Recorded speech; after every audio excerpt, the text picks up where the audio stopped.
She did not even look surprised by it.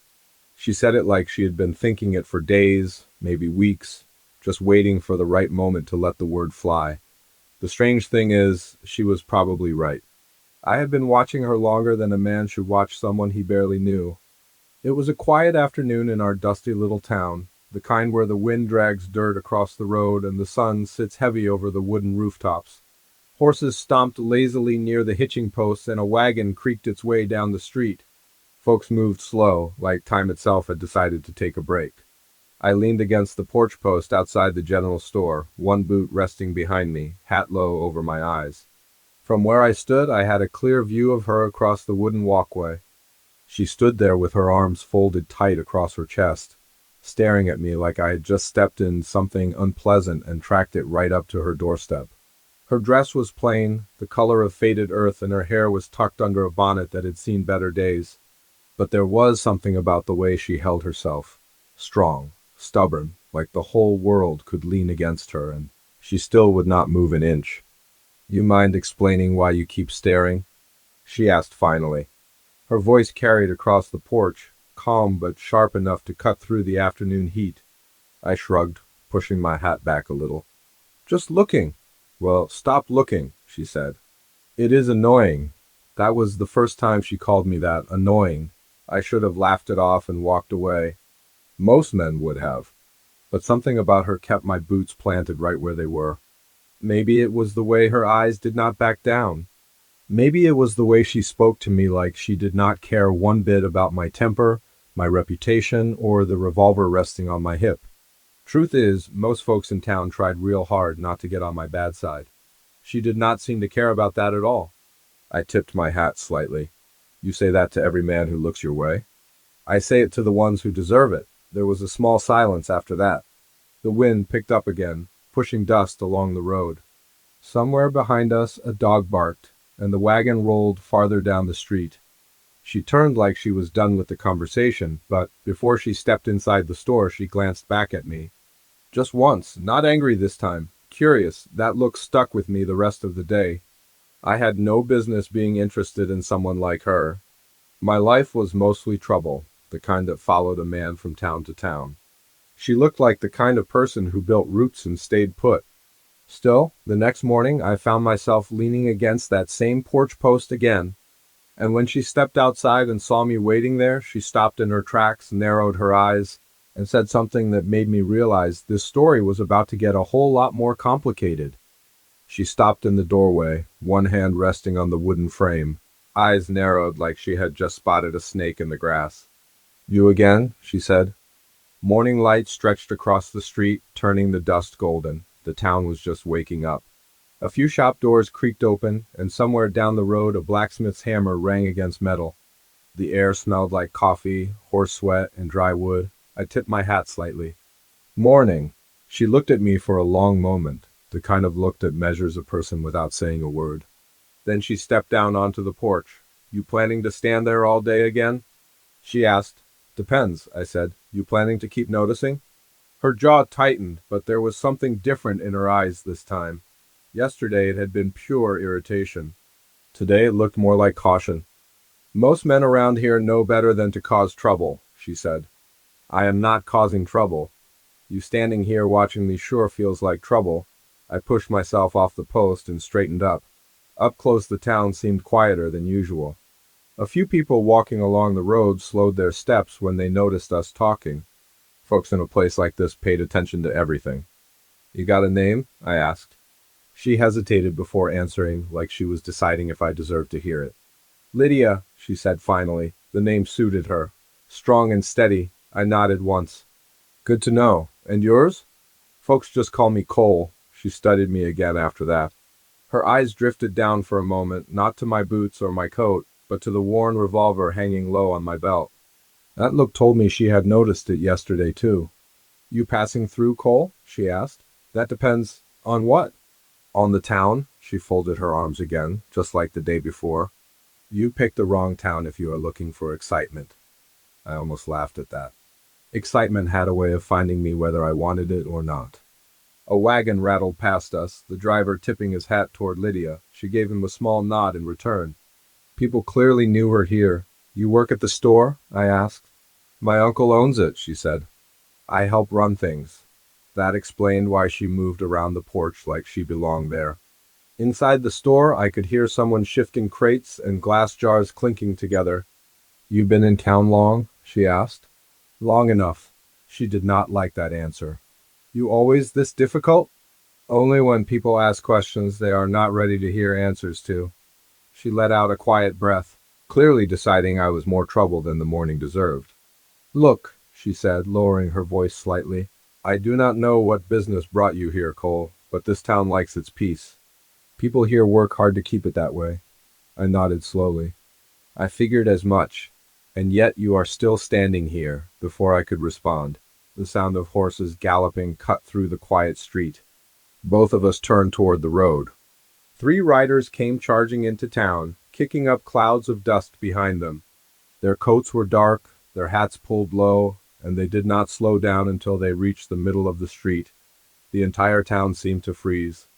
I noticed Lydia's posture change beside me. The irritation was gone from her face now. In its place was something else, worry, real worry.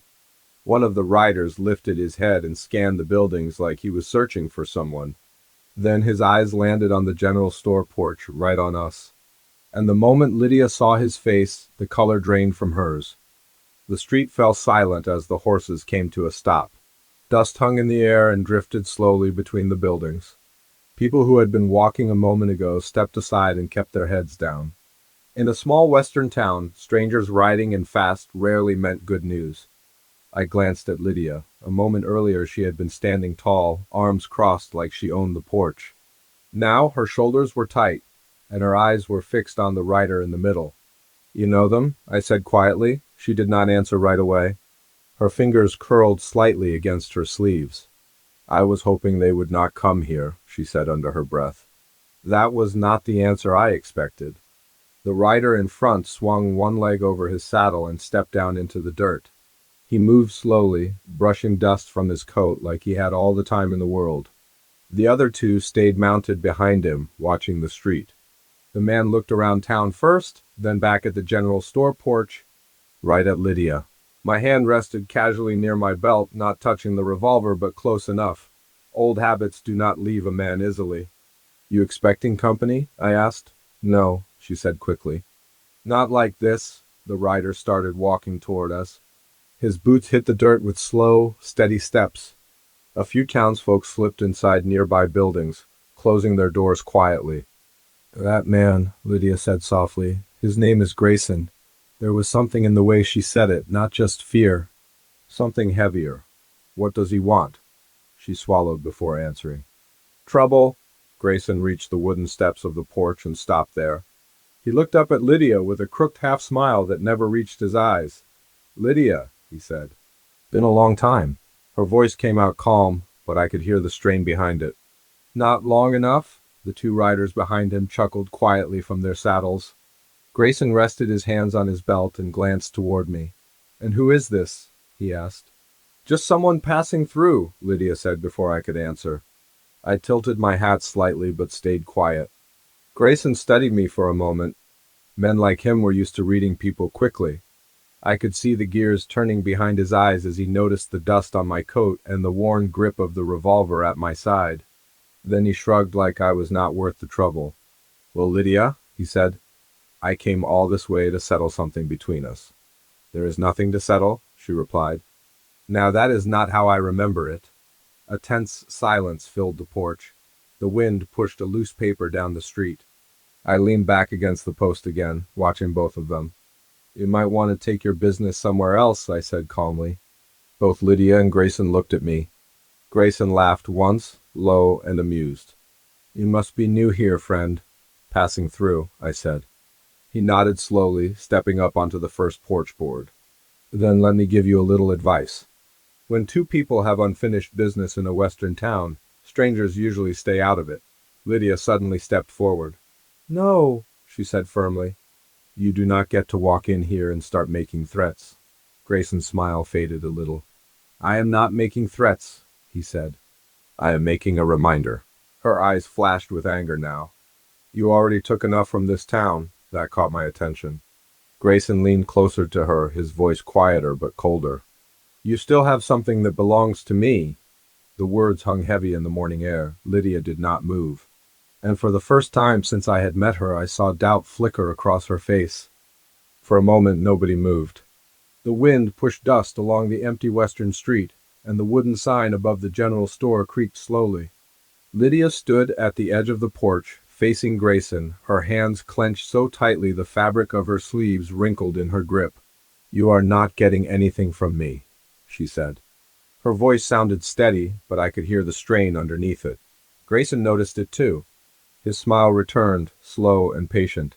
You always were stubborn, he said. That is something I liked about you once. Lydia's eyes hardened. That was before you showed everyone what kind of man you are. Behind him, the two riders shifted in their saddles. One of them glanced up and down the street, keeping watch. The town was quiet now. Curtains moved behind windows and doors stayed closed. Folks were listening even if they did not want to be seen. I pushed myself off the post and stood straight. Sounds like you two got history, I said. Grayson looked back at me again. This time his eyes stayed longer. I thought I told you to stay out of it. You did, I said calmly. But you are standing on someone else's porch making demands. Hard to ignore that. Lydia shot me a quick glance, almost like she wanted to say something but held it back. Grayson stepped fully onto the porch now. The boards creaked under his boots. You really do not know when to walk away, do you? I get that a lot. The distance between us was not much now. Close enough that every movement mattered. Grayson's gaze drifted to my revolver and then back to my face. You a lawman? He asked. No. Outlaw? No. He frowned slightly. Then what are you? I shrugged. Just someone who does not like bullies. One of the riders behind him laughed, but it sounded nervous. Grayson's expression slowly cooled. Lydia, he said without taking his eyes off me, you making new friends these days? I did not ask him to be here, she replied. That part was true. Still, she had not told me to leave either. Grayson finally turned toward her again. You know why I came, he said. I gave you plenty of time. There is nothing left to give, she said. You still have the deed? The word landed like a rock in the middle of the quiet porch. A piece of the puzzle slid into place in my mind. Land in a growing western town, land meant everything. Grayson continued speaking, louder now so the whole street could hear. That piece of land outside town was promised to me? Your uncle knew that. My uncle never promised you anything, Lydia shot back. You tried to scare him into signing it over. Grayson's jaw tightened. And now he is gone, he said. Which means the decision falls to you, her silence said enough. I glanced toward the store door behind her. Inside was the place her family built, the place she was trying to protect. Grayson stepped closer again, his voice low. You hand over the deed today, and this town stays peaceful. And if I do not? The question hung in the air. The riders behind him shifted their horses again. One of them slowly rested his hand near his holster. Grayson leaned in just a little. Then things around here might get difficult. The word hung heavy between us. My hand drifted closer to my belt. Across from me, Grayson noticed. Lydia suddenly stepped between us. Stop, she said sharply. Her eyes moved from me to Grayson. This is exactly what you want, neither of us answered. The western street stayed silent, every person in town waiting to see what would happen next. And for the first time since the riders arrived, Lydia reached into the pocket of her dress. When her hand came back out, she was holding a folded piece of paper. The deed. The paper trembled slightly in Lydia's hand, though she tried hard not to show it. The entire western street seemed to hold its breath. Grayson's eyes dropped to the folded deed, and the greedy look in them said everything. So you do have it, he said quietly. Lydia looked down at the paper for a moment, then back at him. This land belongs to my family. My uncle worked it his whole life. And now you are standing between that land and the future of this town, Grayson replied. I watched Lydia closely.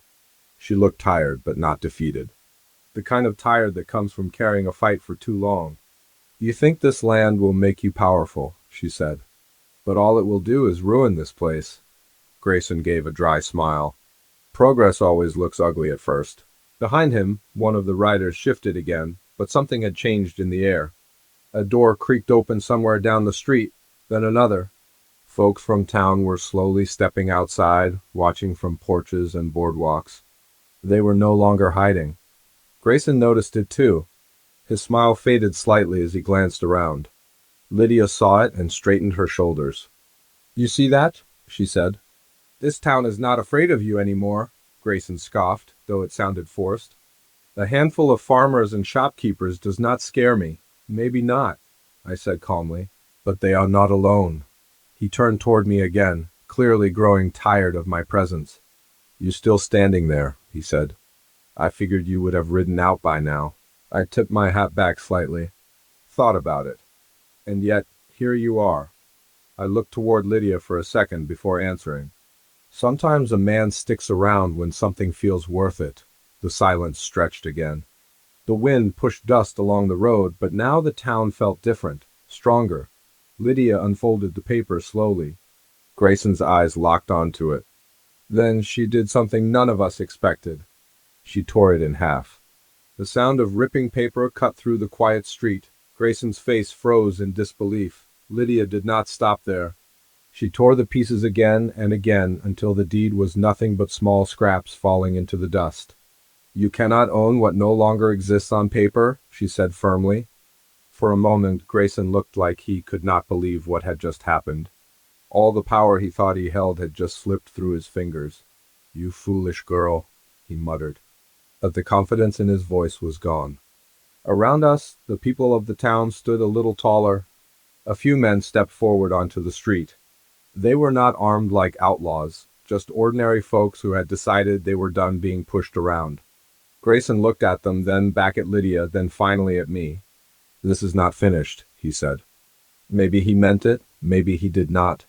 But something in his eyes had changed. The easy control he walked into town with was gone. He turned, climbed onto his horse, and motioned to the riders behind him.